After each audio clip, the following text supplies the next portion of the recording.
Hola, buenos días a todos y todas. Bueno, ante todo, muchas gracias por la invitación. Es un gusto, un placer poder formar parte de este espacio de reflexión.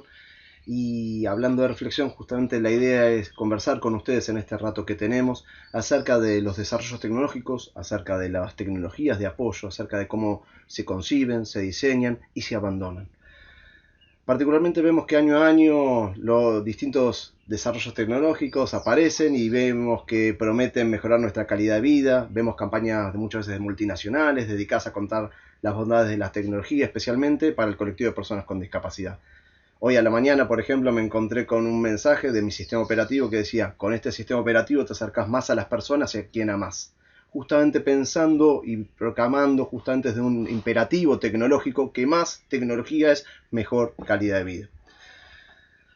Los proyectos en las escuelas, secundarias, en universidades, también han cambiado a lo largo de estos últimos años, producto de un cambio de época, producto de la reflexión de los docentes, de los estudiantes, y a veces solamente una cuestión de moda, donde se busca generar sinergia entre la comunidad, los distintos actores sociales y particularmente atravesados por el desarrollo tecnológico. Estos desarrollos tecnológicos muchas veces terminan, permítame la expresión, reinventando la rueda. ¿Por qué? Porque justamente no focalizan o no investigan acerca de lo existente, sino que se basan a partir de una necesidad puntual, que tal vez tiene nombre y apellido y es muy válida, pero termina siendo universalizada. Es decir, que lo que le pasa a José Pérez le va a pasar a todas las personas que tengan características similares a José Pérez, más allá del contexto, más allá de sus necesidades, más allá de sus intereses. Producto de esto tenemos como ejemplos, la idea surgió viendo cómo mi abuela o mi hermano o mi primo no podía realizar cierta actividad. O nos acercamos a tal institución donde estaba esta persona que no podía realizar tal acción. Son válidos como disparadores justamente atender una necesidad puntual, pero no podemos caer en esta cuestión de la generalización. Yo creo que cabe preguntarse acerca de cómo se conciben y diseñan hoy en día y sobre todo en Argentina las tecnologías de apoyo. ¿Qué tecnologías de las diseñadas utilizamos y cuáles no? Es decir, ¿cuáles llegan? ¿Por qué llegan esas tecnologías? ¿Por qué, por ejemplo, habiendo tantos recursos gratuitos o bajo licencia de software y hardware libre, los profesionales siguen prescribiendo bajo un modelo médico únicamente productos comerciales? Y en este caso, ¿cómo incide justamente la formación de los diferentes actores participantes en el desarrollo tecnológico? Hoy por hoy creo que hay cuatro grandes preconceptos o falacias que intentaré describir brevemente. Por un lado está el desarrollo tecnológico basado en el determinismo tecnológico, es decir, pensar que con el abastecimiento, con la entrega, con el acercar una tecnología va a alcanzar para disminuir o derribar las barreras a las que se encuentra expuesta una persona. Y cuando hablamos de barreras estamos pensando en la forma que esa persona encuentre una limitación en la interacción entre sus necesidades, su actividad y el contexto. Justamente no, por ejemplo, le ponemos un ejemplo muy sencillito. Si pensamos en un par de zapatillas, es como si yo le entregase zapatillas del mismo número, del mismo tamaño a todas las personas. Bueno, particularmente le estoy entregando una zapatilla, pero esa zapatilla no atiende a la necesidad de todas las personas. Y simplemente no se limita o no se resuelve el problema justamente con el aprovisionamiento de un determinado elemento. La segunda tiene que ver con una mirada lineal, pensando en que justamente si desarrollamos muchas tecnologías diferentes, va a haber usuarios que van a estar necesitando distintas tecnologías porque fuimos lo suficientemente flexibles al momento del diseño para que atender a las distintas necesidades. Particularmente nunca le preguntamos entonces al usuario, nunca tuvimos en cuenta sus experiencias previas. Tercero, tiene que ver con una mirada desde las universidades. Las universidades muchas veces tienen una mirada verticalista, basada en el contacto con la comunidad desde la transferencia tecnológica y en otros casos lamentablemente desde una cuestión más caritativa.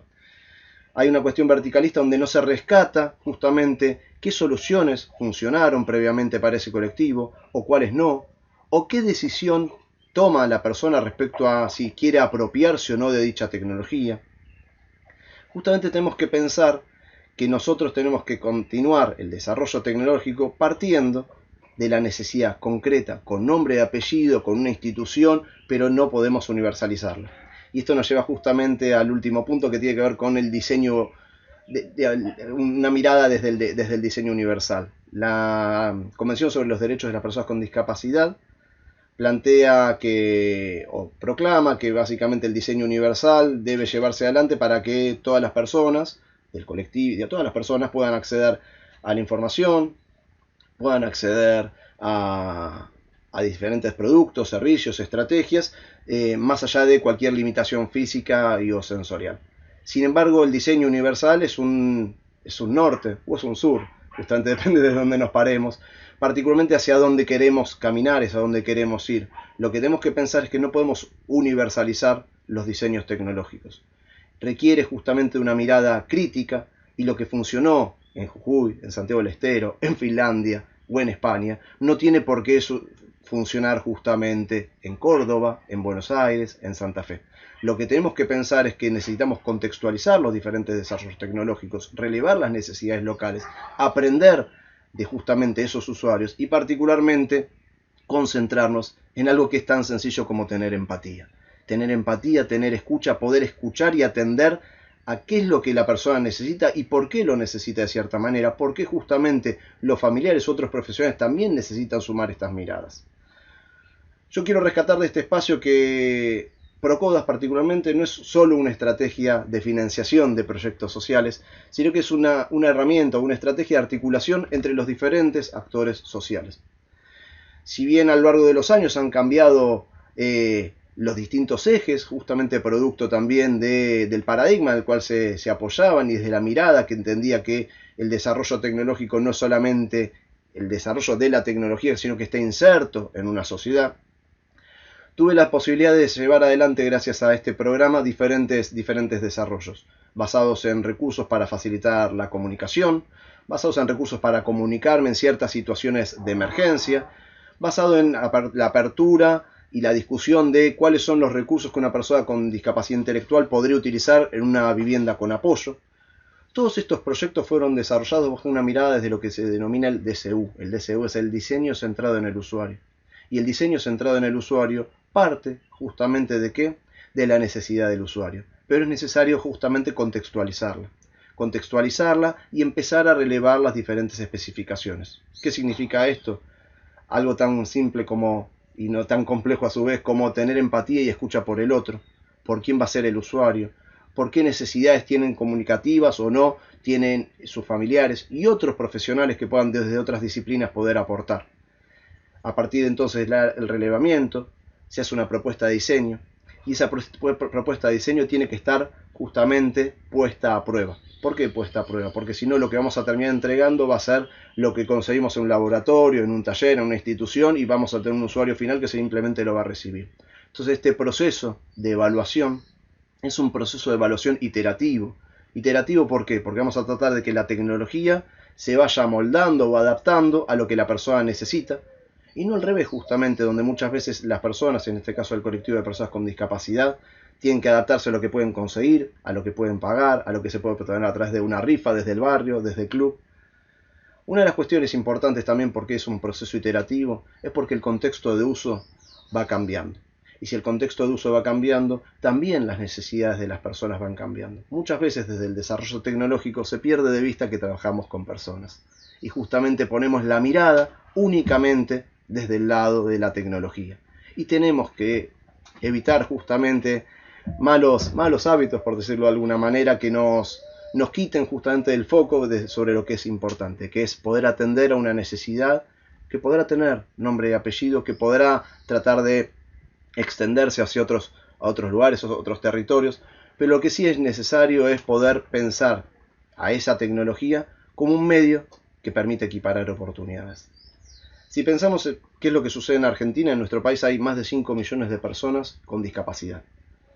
Y cuando pensamos que el desarrollo de una persona puede verse limitado o favorecido, entre otras cuestiones, por su contexto, pero sobre todo por las oportunidades que tenga a lo largo de su vida, estamos hablando de poder acceder a la información, a la salud, al ocio, a la cultura, al trabajo, a la educación. Justamente estamos hablando del ejercicio de derechos. Entonces el desarrollo tecnológico no es solamente el desarrollo de un aparato o de un software, sino que el desarrollo tecnológico viene a apalancar, viene a favorecer justamente el ejercicio de derechos. Y para que justamente sea una ayuda, un favorecedor de ese ejercicio de derechos, tenemos que concebir la tecnología de otra manera. Hoy por hoy nos encontramos con que los desarrollos tecnológicos no tienen un punto de encuentro, permítame la expresión.